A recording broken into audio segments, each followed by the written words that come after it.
Get out. You're not welcome here anymore. My father's words cut through the air like a knife, his face red with anger. I stood in our living room, my hands trembling as I clutched my worn backpack, the only possession they'd let me take. My name is Sarah Mitchell, and on my 18th birthday, my parents threw me out of their house. Not because I'd done anything wrong, but because I refused to follow their carefully planned path for my life. You ungrateful child, my mother spat, her perfectly manicured nails gripping the back of a chair. We gave you everything, planned your entire future, and this is how you repay us. Everything they'd given me came with strings attached. The expensive private school education, it was to prepare me for the prestigious law career they'd chosen. The piano lessons, to make me more appealing to their country club friends' sons. My entire life had been a carefully orchestrated performance, and I was expected to play my part without question. But I had different dreams. Instead of law school, I wanted to pursue my passion for technology and innovation. I'd been secretly developing apps since I was 14, teaching myself coding late at night while my parents thought I was studying case law. If you walk out that door, my father warned, his voice cold, don't expect any support from us. No money, no college fund, nothing. I looked at the man who had once carried me on his shoulders, who had taught me to ride a bike, who had promised to always protect me. Now he was throwing me out into the world with nothing but a backpack and the clothes on my back. Fine, I said, my voice steadier than I felt. Keep the money. Keep everything. I'll make it on my own. My mother laughed, a harsh, bitter sound that I'd never forget. You? On your own. You can barely do your own laundry. What makes you think you can survive without us? I didn't answer. Instead, I turned and walked toward the door, each step feeling like lead. Behind me, I heard my father's final words. When you fail, and you will fail, don't come crawling back to us. The door slammed behind me with a finality that echoed through my bones. I stood on our perfect suburban street, surrounded by perfect houses with perfect families, feeling anything but perfect. In my backpack, I had exactly $237 saved from my part-time job at the local library, my laptop, 3 changes of clothes, and a dream that my parents had tried to crush. It wasn't much, but it was all I needed to start.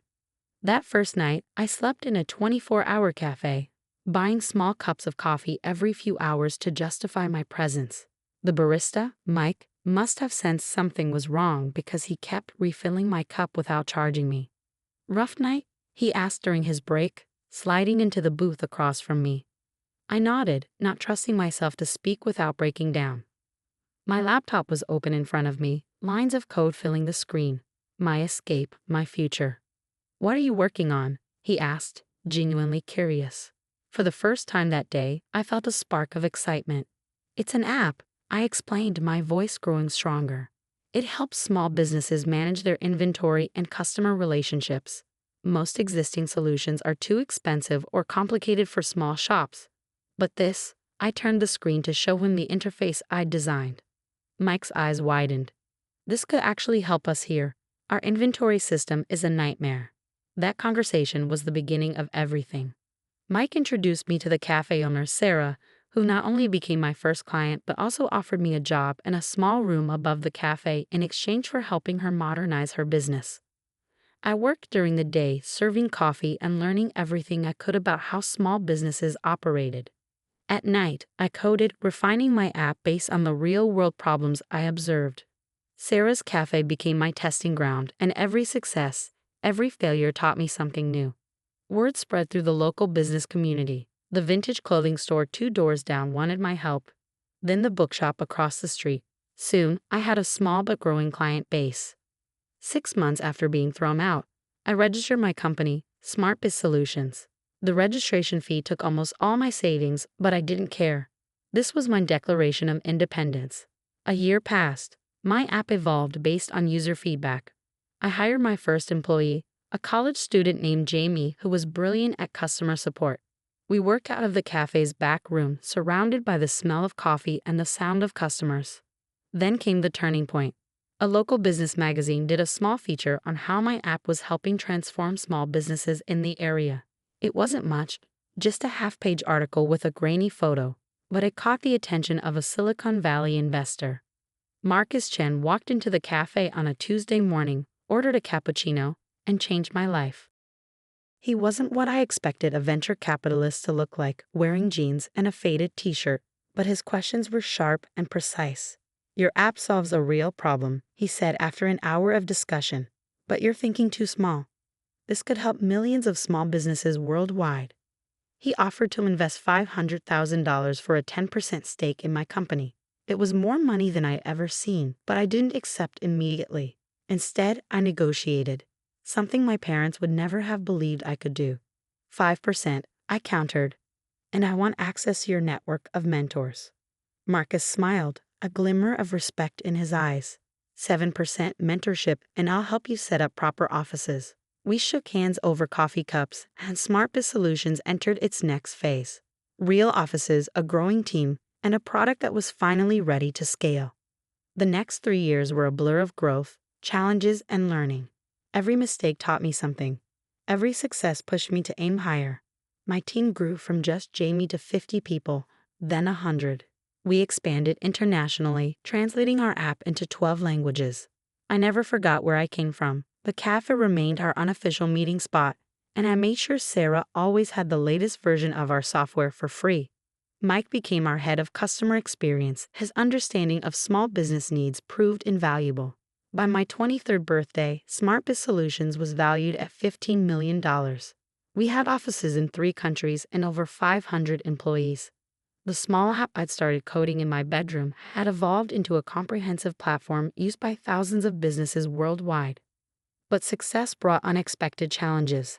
As our company gained recognition, I knew it was only a matter of time before my parents discovered what I'd built. I wasn't sure if I was ready to face them, but life has a way of forcing confrontations when you least expect them. The call came on an ordinary Tuesday afternoon. I was in my office, reviewing plans for our new ad-powered feature, when my assistant buzzed in. Ms. Mitchell, there's a Mr. and Mrs. Mitchell here to see you. They say they're your parents. I felt my heart stop for a moment. 5 years had passed since that night they threw me out. 5 years of building, growing, and proving them wrong. Now they were here, probably having seen our recent feature in Business Weekly. Should I send them away? My assistant asked, concern evident in her voice. I took a deep breath, straightening my shoulders. No, I replied. Send them in.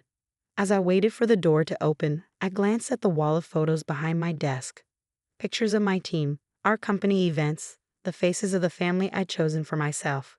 Whatever my parents wanted, they were about to learn that the daughter they'd abandoned had built something far greater than they could have imagined. The door opened, and I faced my past, ready to show them exactly who I'd become. The door opened slowly, revealing faces that had haunted my dreams for 5 years. My mother entered first, her designer handbag clutched tightly against her chest like armor. My father followed, his once commanding presence somehow diminished in the vastness of my corner office. They looked older, more tired than I remembered. My mother's perfectly maintained appearance couldn't hide the new wrinkles around her eyes. My father's hair had turned completely gray. Sarah, my mother breathed, her eyes darting around the office, taking in the floor-to-ceiling windows, the modern furniture, the view of the city skyline. We saw you on TV last night, the business segment about rising tech entrepreneurs. I remained seated behind my desk, my posture straight, hands folded calmly in front of me. Yes, CNB's Next Generation Leaders feature. Did you enjoy it? My father cleared his throat. $89 million, he said, as if testing the words. Our daughter built an $89 million company. Your daughter? I raised an eyebrow. I stopped being your daughter the night you threw me out with nothing but a backpack. My mother stepped forward, her eyes glistening. We were wrong, Sarah. We see that now. We were trying to protect you, to ensure you had a secure future. By controlling every aspect of my life, I interrupted, my voice sharp, by throwing me out when I dared to have dreams of my own. We want to make things right, my father said, his voice softer than I'd ever heard it. We're still family. I stood up slowly, walking to the wall of photos behind my desk. This is my family now, I said, gesturing to the hundreds of smiling faces. These people believed in me when you didn't. They supported me when you abandoned me. My mother gasped softly as she looked at the photos. All these people work for you, she whispered. After a few months when you didn't come back, we tried to find you. Not hard enough, I said, remembering countless nights wondering if they missed me at all.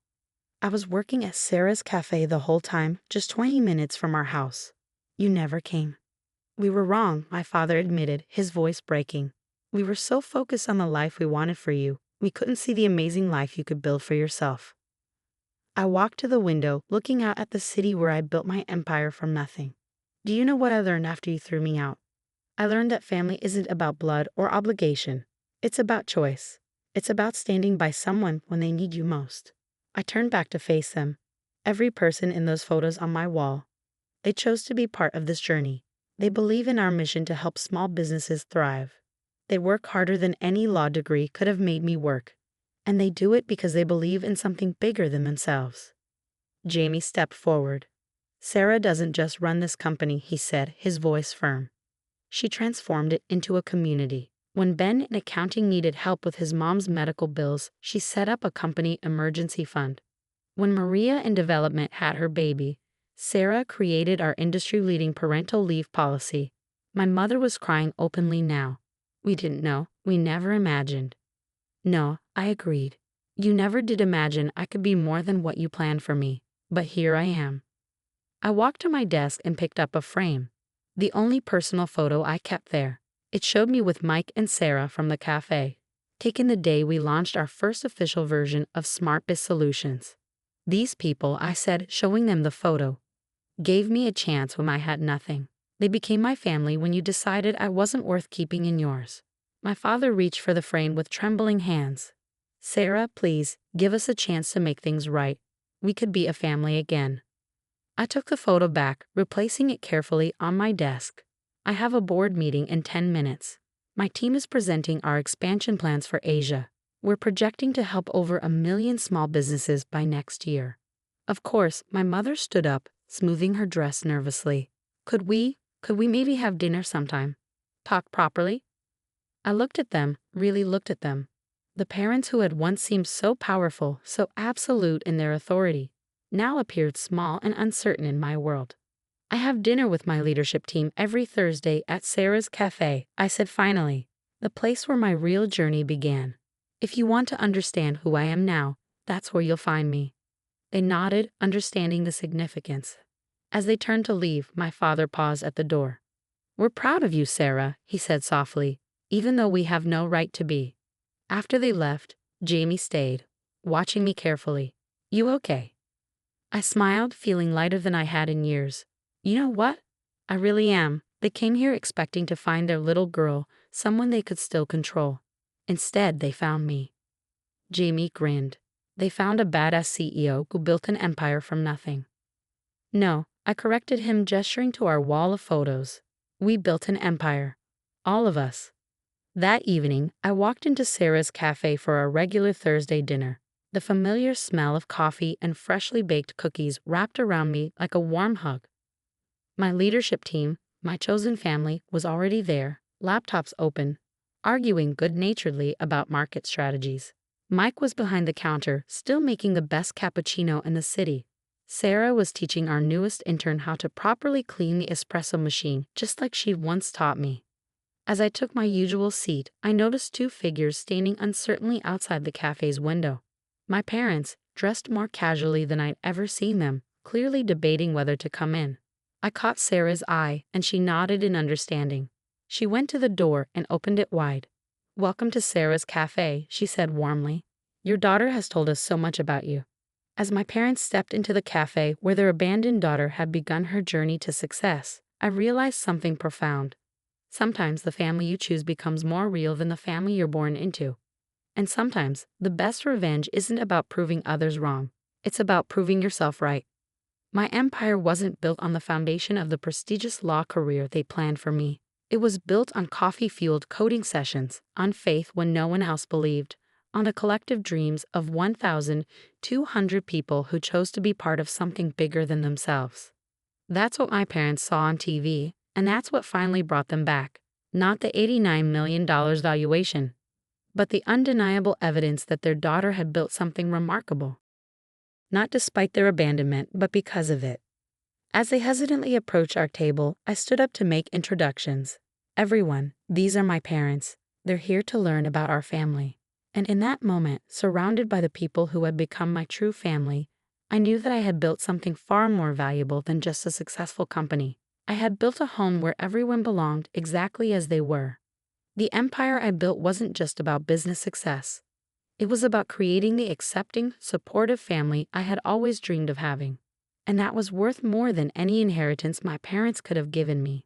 Sometimes being abandoned is just the universe's way of pushing you toward your real destiny. In my case, it pushed me straight into an $89 million success story, with a family 1,200 strong and growing. And that's a success no one can take away from me.